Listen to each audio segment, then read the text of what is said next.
तर नमस्कार शेतकरी मित्रांनो, मी कृषीदूत साहिल्याचं स्वागत आहे आपल्या यूट्यूब चॅनलवरती. विशाल नर्सरी अँड ॲग्रिकल्चरल आमचं लोकेशन आहे एरडवाडी, तालुका पाटण, जिल्हा सातारा. तर शेतकरी मित्रांनो, हा आहे भाग 3 कशाचा, तर आंबा वाचवा सिरीजचा. तुमचा एक नंबर असा प्रतिसाद येतो ह्या सिरीजसाठी, त्याबद्दल आपलं धन्यवाद. आणि आपलं एक व्हॉट्सअप चॅनल, त्याची लिंक देखील ह्या डिस्क्रिप्शनमध्ये भेटून जाईल. म्हणजे कसं तुमच्या अडचणी माझ्यापर्यंत पोहोचणार आणि त्याचं रिझॉल्युशन मी करणार. आता ही आहे आपला भाग 3 आंबा वाचवा सिरीज. तर आता तुमच्या मनात प्रश्न असेल की आज काय सांगणार आहेत साहिल यादव. तर आज मी सांगणार आहे की ढगाळ वातावरणामध्ये आंब्याची गळ होत्या ती वाचवायची कशी. म्हणजे आजचा विषय हा आहे की ढगाळ वातावरण जरी पडलं तरी जेवढं जमेल तेवढं आपल्या आंब्याच्या बागेमध्ये आपला आंबा क्वालिटीचा टिकला पाहिजे. तर आता सगळ्यांना नमस्कार आणि आता हा व्हिडिओ चालू करतोय आपण. तर सर्वप्रथम शेतकरी मित्रांनो, आंबा बाग म्हणली तर एकदम किचकट आहे बरं का विषय. जरा काय होतंय तर वातावरणाचा आपल्या आंब्या बागेवर फरक पडतोय लय.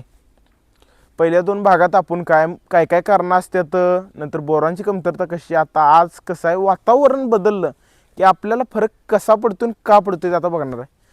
सर्वप्रथम वातावरण बदलतं म्हणजे काय होतं, जे आपलं ढगाळ वातावरण आपल्या इथं तयार होतं. ढगाळ वातावरण म्हणजे नेमकं काय, तर काय होतंय, सगळं आपलं आकाश आहे तिथं सगळीकडे ढग पसरतात.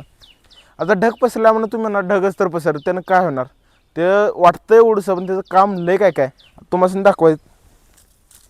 जवळ येऊन बघू शकता तुम्ही, ही बरीचशी अशी फळगळ झालेली आहे, अजून इथं चालूच आहे. तर आता हे कारण काय, तर त्यातलं ढगाळ वातावरण आहे. कसं होतं, ज्यावेळेस आपल्या इथं ढगाळ वातावरण पसरलं त्यावेळेस सूर्यप्रकाश जो असतोय, सूर्यप्रकाश प्रॉपर झाडांच्या पानांवरती पोचत नाही. सूर्यप्रकाश कुठं पोचत नाही, झाडांच्या पानावरती पोचत नाही. त्याच्यामुळे होतं काय काय, आपलं झाड कसं असतंय, फोटोसिंथेसिस म्हणजे काय, प्रकाश संश्लेषण म्हणजे काय करतंय झाड, ते जर सूर्यप्रकाश पडला जर का झाडाच्या पानावर, म्हणजे समज दाखवतो, हे बघा जवळून येऊन सांगतो, हे पान आहे, पानावरती सूर्यप्रकाश पडतो. त्यामुळं काय होतंय, प्रकाश संश्लेषण म्हणून एक प्रक्रिया आहे. त्यामध्ये कसं होतंय, झाड त्याचं अन्न स्वतः तयार करतं. म्हणजे तुम्ही सांगा, त्यातला एक घटक जर का सूर्यप्रकाश असले आणि तो जर का कमी पडला तर आपलं झाड अन्न तयार करणार का नाही. म्हणजे जेव्हा आपल्या झाडाला गरज असते तेव्हा त्याला अन्न प्रॉपर तयार करता येत नाही, त्यामुळे फळगळ होते. म्हणजे काय होतं, झाडाला फळाला अन्नरसाची गरज असते जास्त, त्या प्रमाणात आपलं झाड निर्माण करू शकत नाही आहे. हे आपलं मुख्य कारण आहे ढगाळ वातावरणाचं. आणि काय होतं, झाडांना जरा ताणात जातं. म्हणजे स्ट्रेसमध्ये गेलो. आता तुम्ही विचार करा, एखादी व्यक्ती आहे त्याला स्ट्रेस आल्यावर काय होणार आहे, एक प्रकारे त्याचं सगळं सिस्टीम झालून जाते हो. त्याच प्रकारे आपल्या झाडाचं आहे, त्याला थोडं जरी असंतुलन वगैरे वाटलं तर शेतकरी मित्रांनो ते काय करतं, सरळ आपली फळं सोडून देतं. आता ह्याच्यामुळं आता परिणाम काय काय होते ढगाळ वातावरणाचं. पहिली गोष्ट फळगळ होत्या, ते कळलं. नंतर दुसरं काय होतं, जे आपलं परागीभवन आहे. आता समजा जर का आता ढगाळ वातावरण झालं कधी, मोहरा येताना, आता काय फ्रूट सेटिंग झाले तो भाग वेगळा. पण समजा ही आता मोहराची काड आहे, या इकडं ह्या मोहराच्या काडीला सगळीकडे मोहर असतो, इथं इथं इथं इथं. पण आता विषय काय होतो, जर का परागीभवन जेव्हा होतं, म्हणजे काय फुलांचं प्रमाण, ढगाळ वातावरणामुळे परागीभवनाला आपल्याला प्रॉब्लेम येतो का, कारण परागीभवन करतं कोण, तर आपल्या मधमाशा ह्या कालावधीमध्ये मध गोळा करायला बाहेर फिरत नाहीत. म्हणजे फरक कुठं ना कुठं वर पडला बघितला का, ढगाळ वातावरण आलं त्याचा परिणाम पडला ह्या मोहरावर.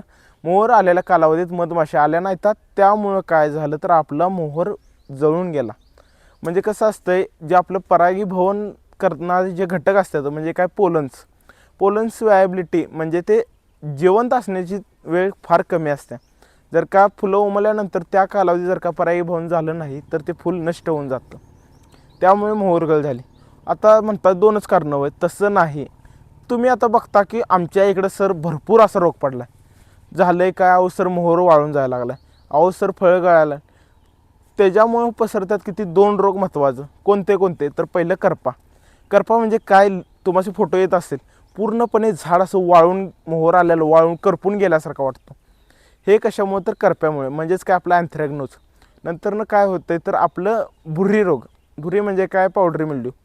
ह्या दोन्हीमुळे काय होतं तर आपलं मोहर गेला आणि फळं पण गेली. पण हे कशामुळे झालं तर आपल्या ढगाळ वातावरणामुळे. त्यासोबत कसं असतं जे आपलं फुलनिर्मिती आहे ना त्याला पण प्रॉब्लेम येतं आणि त्याचा इनडायरेक्टली फरक कशावर पडतो तर फ्रूट सेटिंगवरती. ह्या अख्ख्या मोहराच्या दांडीला फक्त एकच आंबा राहिला आहे. अख्ख्या मोहरा दांडीला आंबा राहिला एक. शेतकऱ्यांना उत्पन्न कसं घ्यायचं तुम्हीच सांगा मला कमेंटमध्ये. हे सगळं आता चालूच आहे. पण ह्याच्यानंतर आता कळलं की बाबा ढगाळ वातावरणाचा फरक आपल्या बागेवर कसा होतो. नक्की त्याची कारणं कशा काय तर वातावरण बदल त्यापुढे आपण काय करू शकतोय तर नाही. आपण एक काम करू शकतोय कोणतं तर त्याच्या उपायालाच तर थोडंफार करू शकतोय. पहिली गोष्ट बुरशी पडते मेन. मग काय करायचं बुरशीनाशकाची फवारणी घ्यायची. बुरशीनाशकामध्ये आपण कॉपर बेस्ड बुरशीनाशकाची फवारणी घेणं गरजेचं आहे.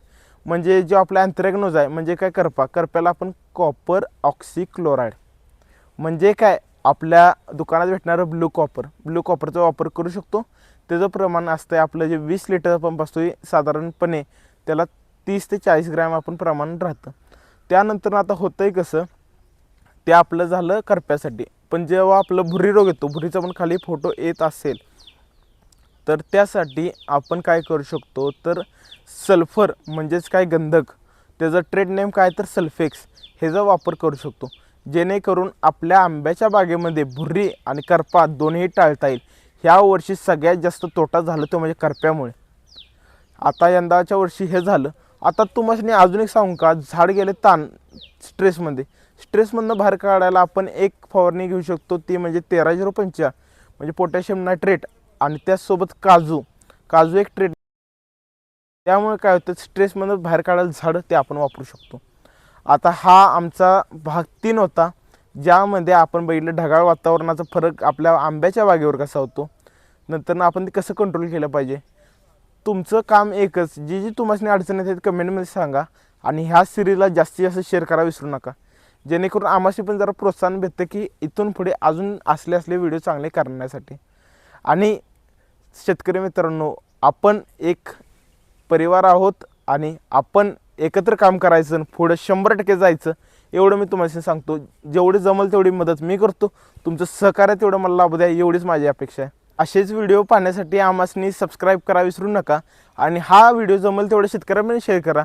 म्हणजे जे अडचण आपल्या सगळ्यांना आल्या ते आपण एकत्रपणे ह्यातून बाहेर निघू आणि पुढल्या वर्षी आंबा चांगला घेऊ. धन्यवाद. जय जवान जय किसान जय महाराष्ट्र. धन्यवाद.